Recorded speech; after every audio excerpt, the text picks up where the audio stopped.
আমরা বাঙালি, আমাদের একটু গর্ব করার দরকার। সারা দেশে দেখবেন বাঙালিদের উপর এখন বিভিন্ন রকম একটু অন্যরকম ট্রিটমেন্ট হচ্ছে, যেটা আমাদের নিজেদের মেনে নেওয়া মুশকিল। সেই বাঙালি সত্তাটাকে একটু জাগিয়ে তোলা।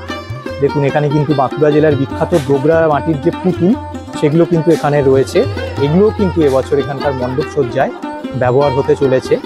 আমাদের বাংলার যারা গর্ব করার মতো সম্পদ, সেই নেতাজি থেকে শুরু করে বিবেকানন্দ, রামকৃষ্ণ, সবার বিভিন্ন মনীষীদের বিভিন্ন রকম তাদের যে কর্মকাণ্ড, সেটার উপরে আমাদের লাইট অ্যান্ড সাউন্ডের একটা কাজ থাকে। এটা কিন্তু হচ্ছে পেঁপের ছাল। পেঁপের ছালের ওপরে কিন্তু অর্গেনজার কাপড় বসিয়ে এই পুরো স্ট্রাকচারটা কিন্তু তৈরি করা হয়েছে।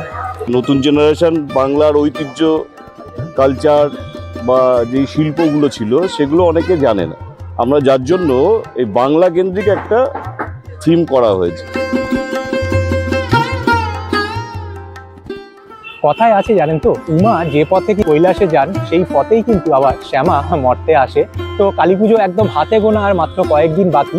আর কালী পুজো মানেই আমাদের সবার আগে যে নামগুলো মনে আসে কলকাতার পরিপার্শ্বিক এরিয়ার মধ্যে, সেগুলো হচ্ছে যেমন ধরুন নৈহাটি কালী পুজো কত বিখ্যাত তা আমরা সবাই জানি। তার সাথে সাথে কিন্তু বারাসাত, মধ্যমগ্রাম এই জায়গাগুলোর নামও উঠে আসে। তো আমি এখন বর্তমানে দাঁড়িয়ে রয়েছি বারাসাতে। আর বারাসাতের কালী পুজো যারা আসেন এখানে প্রত্যেক বছর তারা জানবেন এখানে কিন্তু নানান ধরনের অনেক বড় বড় থিমের পুজো হয়ে থাকে। তাই দুর্গাপুজোর প্রস্তুতি পর্ব আপনাদেরকে দেখিয়েছি, তার কারণ মানে পুজোর আগে ঠাকুর দেখার একটা আলাদাই মজা থাকে। তাই এখন আমি বারাসাতের কালী পুজোর যে প্রস্তুতি সেগুলো এই ভিডিওর মাধ্যমেই আপনাদের সামনে তুলে ধরার জন্য বর্তমানে দাঁড়িয়ে রয়েছি বারাসাতে। আশা করছি এই ভিডিওর মাধ্যমে আপনাদেরকে বারাসাতের মোটামুটি যে কটা বড় বড় পুজো সম্ভব মানে কভার করা যায় সেগুলোর তথ্য তুলে ধরতে পারবো। তাই একটাই রিকোয়েস্ট আপনাদেরকে, ভিডিওটা কিন্তু সম্পূর্ণ দেখবেন। আর একদম অবশেষে ভিডিওটা যদি একটু হলেও আপনাদের ভালো লাগে তাহলে কিন্তু দয়া করে এই ভিডিওটাতে একটা লাইক করে দিয়ে পারলে প্রচুর পরিমাণে কিন্তু এই ভিডিওটা শেয়ার করবেন, যাতে পুজোপ্রেমী যারা যারা রয়েছেন তাদের কাছেও কিন্তু পৌঁছে যেতে পারে আপনাদের এই একটা ছোট্ট শেয়ারিংয়ের মাধ্যমে। আর একদম অবশেষে যদি ভিডিওটা একটু হলেও আপনাদের ভালো লাগে তাহলে অবশ্যই কিন্তু এই চ্যানেলটাকে সাবস্ক্রাইব করে আমাকে আশীর্বাদ করতে ভুলবেন না। তাহলে চলুন শুরু করা যাক আজকের ভিডিও। আমি এখন দাঁড়িয়ে রয়েছি বারাসাত কেএনসি রোড। এটা হচ্ছে কেএনসি রোড, আর ঠিক কেএনসি রোডের পাশেই কিন্তু হয় কেএনসি রেজিমেন্টের পুজো, যাদের এবছরের যে ব্যানার সেটা এখন আপনারা স্ক্রিনে দেখতে পাচ্ছেন। আর কেএনসি রেজিমেন্টের পুজো আপনারা কারা কারা দেখতে আসেন অবশ্যই কমেন্ট করে জানাবেন। দেখুন এবছর কিন্তু এই পুজো 66তম বর্ষে পদার্পণ করলো, যাদের এবছরের থিম হচ্ছে হে বঙ্গভূমি তুমি অন্তর্যামী। দেখুন এই হচ্ছে কেএনসি রেজিমেন্টের যে পুরো গ্রাউন্ড এরিয়াটা সেইটা, আর এই জায়গাটাই কিন্তু হচ্ছে মানে মেন যে পুজো মণ্ডপটা সেটা তৈরি হচ্ছে। বাইরে থেকে যদি এই মুহূর্তের আপডেট আপনাদেরকে দিই তো মোটামুটি বাস দেখা যাচ্ছে, এর গায়ে এখনো প্রচুর কাজকর্ম বাকি রয়েছে, যেটা মানে বৃষ্টির জন্য বলুন সেই সমস্ত নানান ধরনের কারণে কিন্তু কাজকর্ম এবারে প্রত্যেকটা পুজো মণ্ডপেই যে কটায় মোটামুটি আমি গেছি তো ডিলেই হয়েছে। তবে ভয় পাওয়ার কিছু নেই, খুব তাড়াতাড়ি এই যে মানে পুরো কাজের যে স্ট্রাকচারটা সেটা কিন্তু কমপ্লিট হয়ে যাবে, যেটা ক্লাব কর্তৃপক্ষ বললেন। আর একটু যদি আপনাদেরকে সামনে এবার নিয়ে গিয়ে দেখাই তো দেখুন প্রথমেই কিন্তু এখানে মানে লোহা স্ট্রাকচার চোখে পড়ছে। আর যদি আরেকটুখানি আপনাদেরকে সামনের দিকে নিয়ে যাই, একটু আওয়াজের জন্য ডিস্টারবেন্স হতে পারে ভিডিওটাতে, তার জন্য ক্ষমা প্রার্থী। এখানেও দেখুন লোহার সাথে এগুলো প্লাই রয়েছে, তো প্লাই দিয়ে লোহার এই একটা গোলাকার মানে গোলাবৃত্ত তৈরি করা হচ্ছে, যেখানে এখন যদি দেখেন আপনারা লক্ষ্য করে এখানে কিন্তু ঝালাইয়ের কাজ চলছে। তো এইগুলো বিভিন্ন ধরনের কিন্তু ইনস্টলেশনের ক্ষেত্রে ব্যবহার করা হবে। আর এইটা হচ্ছে মূল মণ্ডপের যে সামনের অংশটা সেটা, যেখানে কিন্তু দেখতে পাচ্ছি প্লাইয়ের কাজ রয়েছে, ঠিক আছে। আর তার সাথে সাথে কিন্তু বাঁশ, কঞ্চি, আমাদের একদম যে মানে ছোটোর থেকে আমরা দেখে অভ্যস্ত প্যান্ডেল মানেই কিন্তু বাঁশ কঞ্চির একটা মানে প্রাচুর্য থাকবে, তো সেগুলো কিন্তু এখানে লক্ষ্য করা যাচ্ছে। তার সাথে তো রং বেরঙের কাপড়ের যে বাঁধন সেটা তো রয়েছে। আর এখানে কিন্তু এরকম সামনে এরকম নানান ধরনের কাজকর্ম চলছে। তো এই হচ্ছে মোটামুটি বাইরের অংশটা, ঠিক আছে। তো একটু এবার আপনাদেরকে এর ভিতরের অংশটাও দেখাই, তাহলে আপনাদের কাছে আরও এই চিত্রটা পরিষ্কার হবে। তো আমি এখন মণ্ডপের ভিতরের অংশেই রয়েছি। তো সবার প্রথমে একটু আপনাদেরকে ওয়াইড ফ্রেমে দেখিয়ে দিই। দেখুন এই হচ্ছে এখানকার এই বিশাল মানে ক্যানভাসের মধ্যে কাজটা হচ্ছে।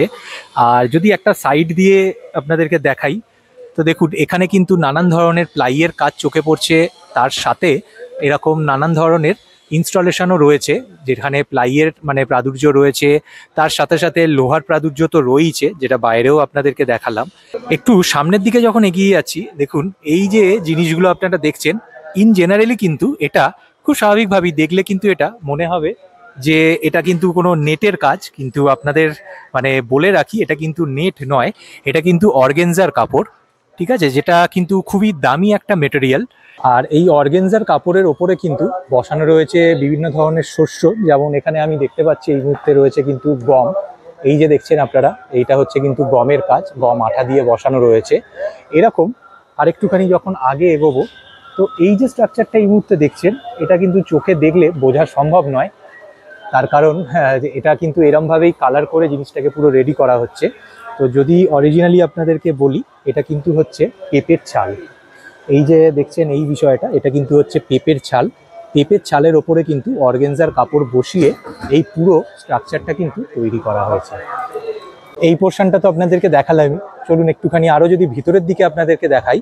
তো এরকম নানান ধরনের অর্গেনজার কাপড়, তার সাথে গমের এরকম নানান ধরনের মানানসই কাজকর্ম এখানে দেখতে পাবেন। সব থেকে ইন্টারেস্টিং যদি আপনাদেরকে একটু দেখাই, দেখুন এই পোর্শনটা একটু জুম করে আপনাদের দেখাই।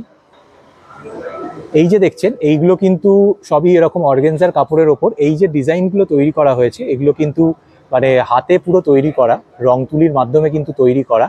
আর ওভারঅল যদি একটা এরকমভাবে ওভারভিউ দেখেন, জিনিসটা কিন্তু অত্যন্ত সুন্দর লাগছে দেখতে। আর ওপরের যে এই অংশটা দেখছেন, এটা কিন্তু পুরো প্লাইয়ের। ক্যামেরাটা একটু ফোকাস নিতে অসুবিধা হচ্ছে আলো কমের জন্য, এটা কিন্তু প্লাইয়ের। দেখুন, যেটা আপনাদেরকে বলছিলাম, পুরোপুরি কিন্তু রং তুলির মাধ্যমে এখানে বিভিন্ন ধরনের স্ট্রাকচার বা ডিজাইন যেটা ফুটিয়ে তোলা হচ্ছে। তো এখানেও একজন দাদা অলরেডি এই কাজটার সাথে যুক্ত রয়েছেন, যিনি করছেন। আর এখানে কিন্তু যথারীতি নানান ধরনের দেখুন স্ট্রাকচারাল ইনস্টলেশন তৈরি হয়েছে। এই পোর্শনটা আপনাদের দেখালাম, অর্গেনজার কাপড়ের কাজ দেখালাম। এরপরে যদি আমরা একটুখানি এই পোর্শনটায় চলে আসি, দেখুন এখানে কিন্তু বাঁকুড়া জেলার বিখ্যাত ডোগরা মাটির যে কাজ, যেটা কিন্তু বাঁকুড়া জেলায় খুবই বিখ্যাত। এখানে যদি আপনারা একটু লক্ষ্য করেন, আলোটা একটু কম রয়েছে, দেখুন এখানে কিন্তু বাঁকুড়া জেলার বিখ্যাত ডোগরা মাটির যে পুতুল, সেগুলো কিন্তু এখানে রয়েছে। এগুলোও কিন্তু এবছর এখানকার মণ্ডপ সজ্জায় ব্যবহার হতে চলেছে। তো এখানে তাই জন্য থাকে থাকে সাজিয়ে রাখা রয়েছে, যেগুলো কিন্তু এখানকার ইনস্টলেশনে পরে কাজে লাগানো হবে। তো এরকম কিন্তু মানে এখানে নানাবিধ জিনিস দিয়ে কিন্তু এখানকার মানে মণ্ডপ সজ্জা সেটা হচ্ছে।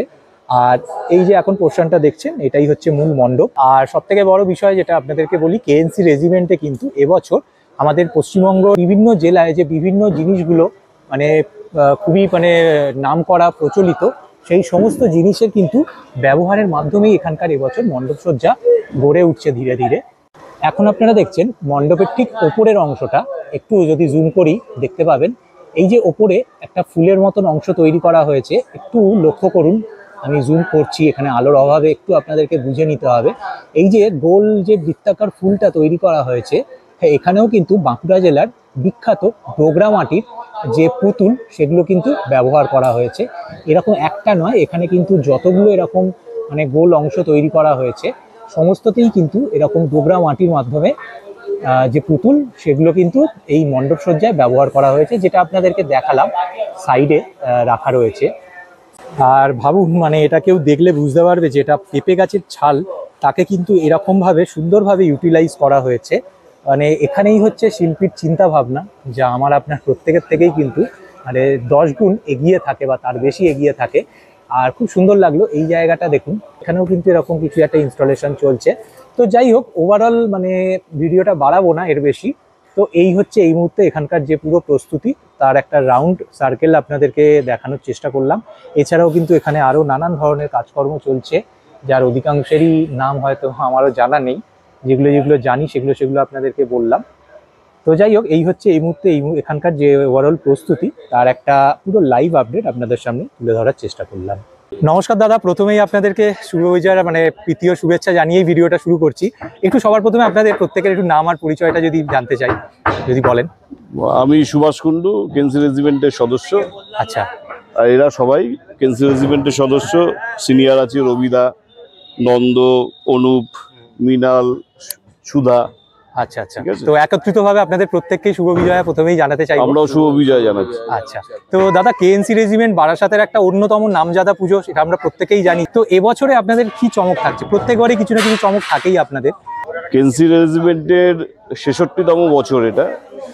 তো আমাদের বাইরেও দেখবেন হোর্ডিং এ ট্যাগলাইনটা আছে, মানে এবার থিমের নাম হচ্ছে হে বঙ্গভূমি তুমি অন্তর্যামী। বিষয়টা হচ্ছে বাংলা এবং বাঙালি কেন্দ্রিক একটা আইডিয়া নিয়ে বিষয়টা করা হয়েছে। মানে বাংলাই তো অ্যাকচুয়ালি ভারতবর্ষের পথপ্রদর্শক সব ব্যাপারে।